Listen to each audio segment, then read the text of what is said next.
The Irish Brigade was a brigade in the French army composed of Irish exiles, led by Lord Mountcashel. It was formed in May 1690 when 5 Jacobite regiments were sent from Ireland to France in exchange for a larger force of French infantry who were sent to fight in the Williamite War in Ireland.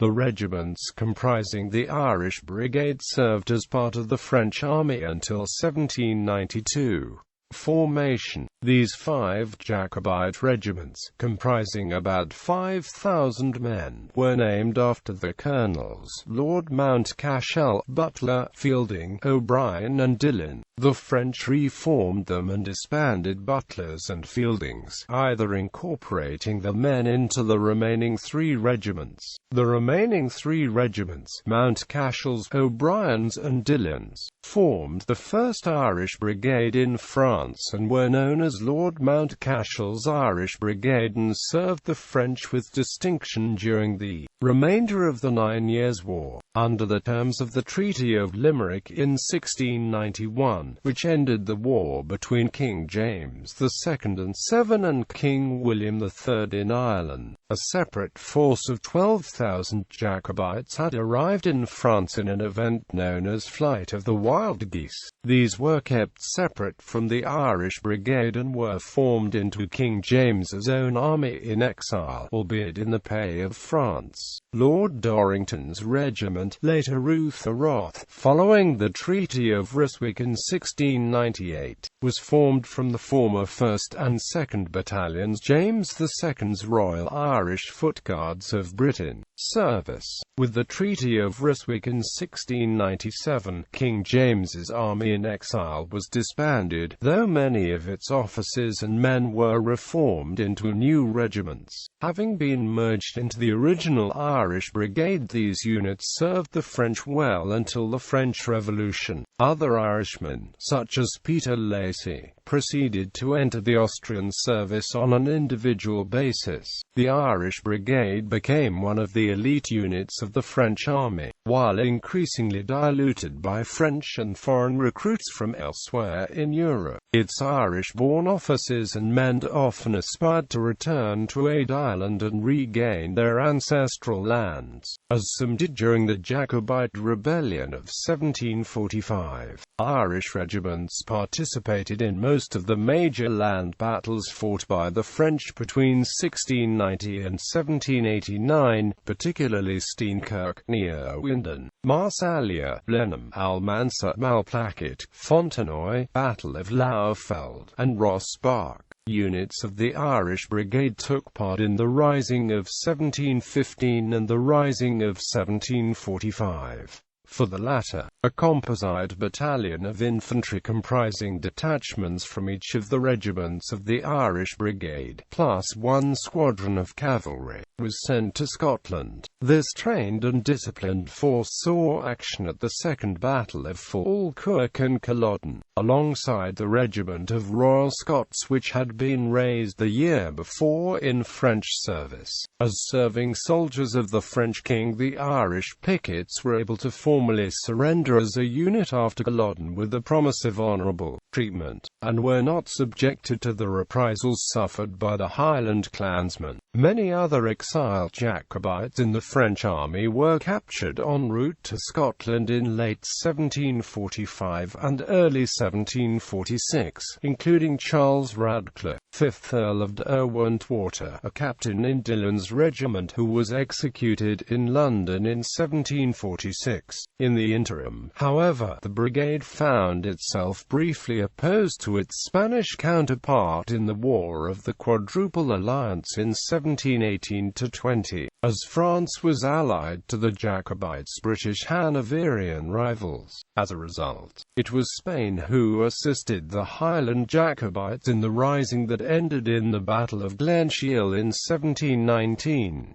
The 1716 Anglo-French alliance had effectively secured the Hanoverian succession in Ireland and Britain. Despite the alliance, France continued to recognize James III as legitimate, and therefore individual Jacobites amongst the Irish regiments in France continued to hope for decades that their cause would eventually succeed. After its early years, however, the brigade increasingly became a professional force made up of Irish soldiers who enlisted for reasons of family, tradition, or in search of opportunities denied them at home, rather than for directly political motives. Irish regiments served in the War of the Austrian Succession, 7 Years' War, both in Europe and India, and during the American War of Independence, though by the 1740s the number of Irishmen serving in the regiments had begun to markedly decline. The 5 regiments were increased to 6 during the War of the Austrian Succession, the 6th being Lally's,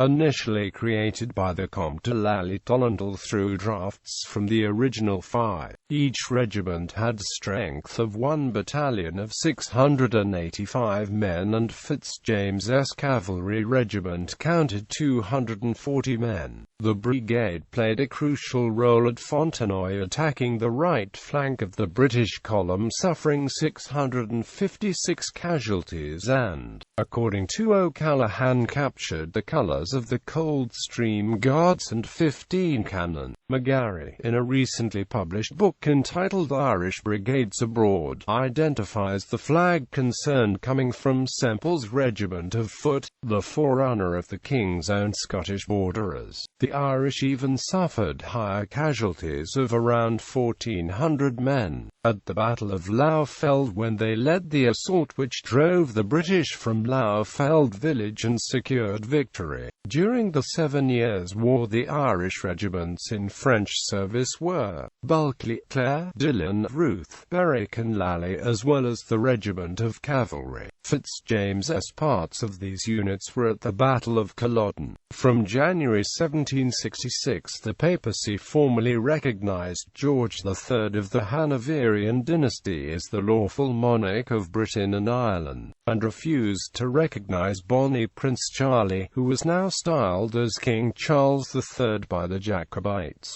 The rise of George III also saw the Tories come back to power, with John Stuart, 3rd Earl of Bute, forming a ministry. The Tories had previously included high-placed, financially powerful Jacobites.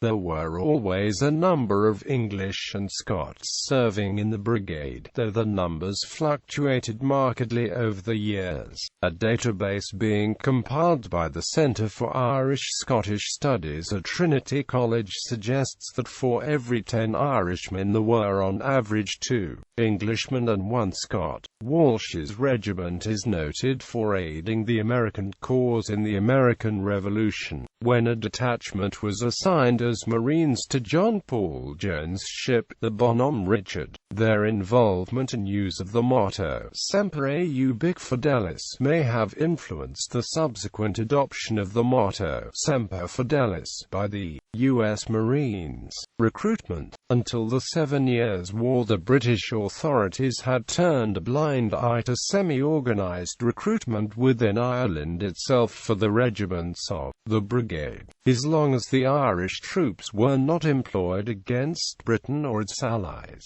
This was seen as a useful way of removing potentially discontented men of military age. After the employment of the Irish pickets in support of the Jacobite rising in Scotland showed the danger of such a policy, measures were taken to reduce the flow of Irish recruits of French service. By the eve of the French Revolution in 1789, direct Irish recruitment into the Irish Brigade had diminished to a limited number, having the motive and opportunity to make their own way to France. Irishmen serving in the British Army and taken prisoner during the French wars might find themselves being encouraged to literally change their coats and enlist in the brigade. The shortfall in numbers was made up by the increasing substitution of German, Swiss and other foreigners, plus some from Frenchmen. The officers, however, were mainly drawn from Franco-Irish families which might have existed for several generations since their founders had migrated to France. Distinguished military service led to such families being accepted into the French aristocracy, while retaining their Irish names and consciousness of origin.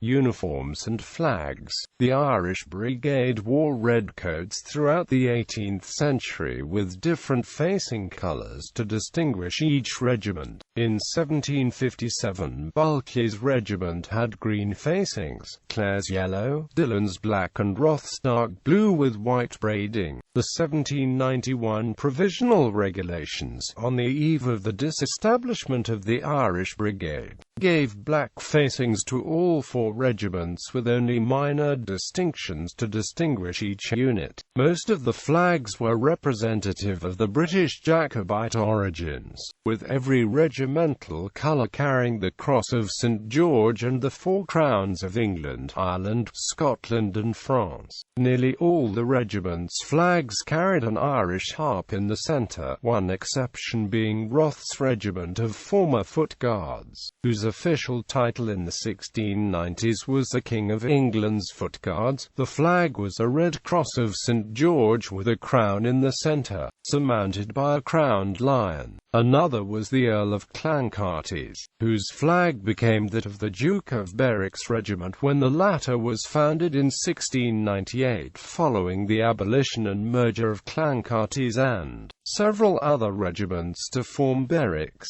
Later, in 1743, Fitzjames's infantry. A correct representation of the flag carried by Berwick's regiment can be seen by following the link below to the flags of the French army. Fitzjames's cavalry regiment's standard had a French design of a yellow field with a central radiant sun surmounted by a ribbon with the motto, Nec pluribus impar. Language. Some officers of the Irish Brigade are believed to have cried out Quim nigi arluini chagasarfiel narsazanic at the Battle of Fontenoy in 1745. Modern research by Owen O'Hanray Chain claims that it is very doubtful if the regiments would also have been chanting in Irish, a language unknown to probably a majority of the brigade at the time. Others strongly dispute this, as over the course of 100 years new recruits were brought into the brigade mostly from the Irish-speaking regions of West Munster, the homeland of, among other, the O'Connell family. Stephen McGarry also makes the point in his book Irish Brigades Abroad that Irish was widely spoken in the Irish regiments of France. Daniel Charles O'Connell was the uncle of the liberated Daniel O'Connell and was the last colonel of the French-Irish Brigade in 1794 and rose to general rank. The O'Connells were native Irish speakers and members of dispossessed Gaelic aristocracy. According to official French army regulations, officers of the Irish Brigade regiments had to be Irish, half of which had to be born in Ireland and the other half born of Irish descent in France. In practice, by the outbreak of the French Revolution, most serving officers of the brigade fell into the second category. Seamus McManus shows in his book The Story of the Irish Race. In truth, it was not the wild geese who forgot the tongue of the Gael or let it perish. We are told that the watchwords and the words of command in the brigade were always in Irish, and that officers who did not know the language before they entered the service found themselves of necessity compelled to learn it. End of the Irish Brigade. The brigade ceased to exist as a separate and distinct entity on the 21st of July 1791.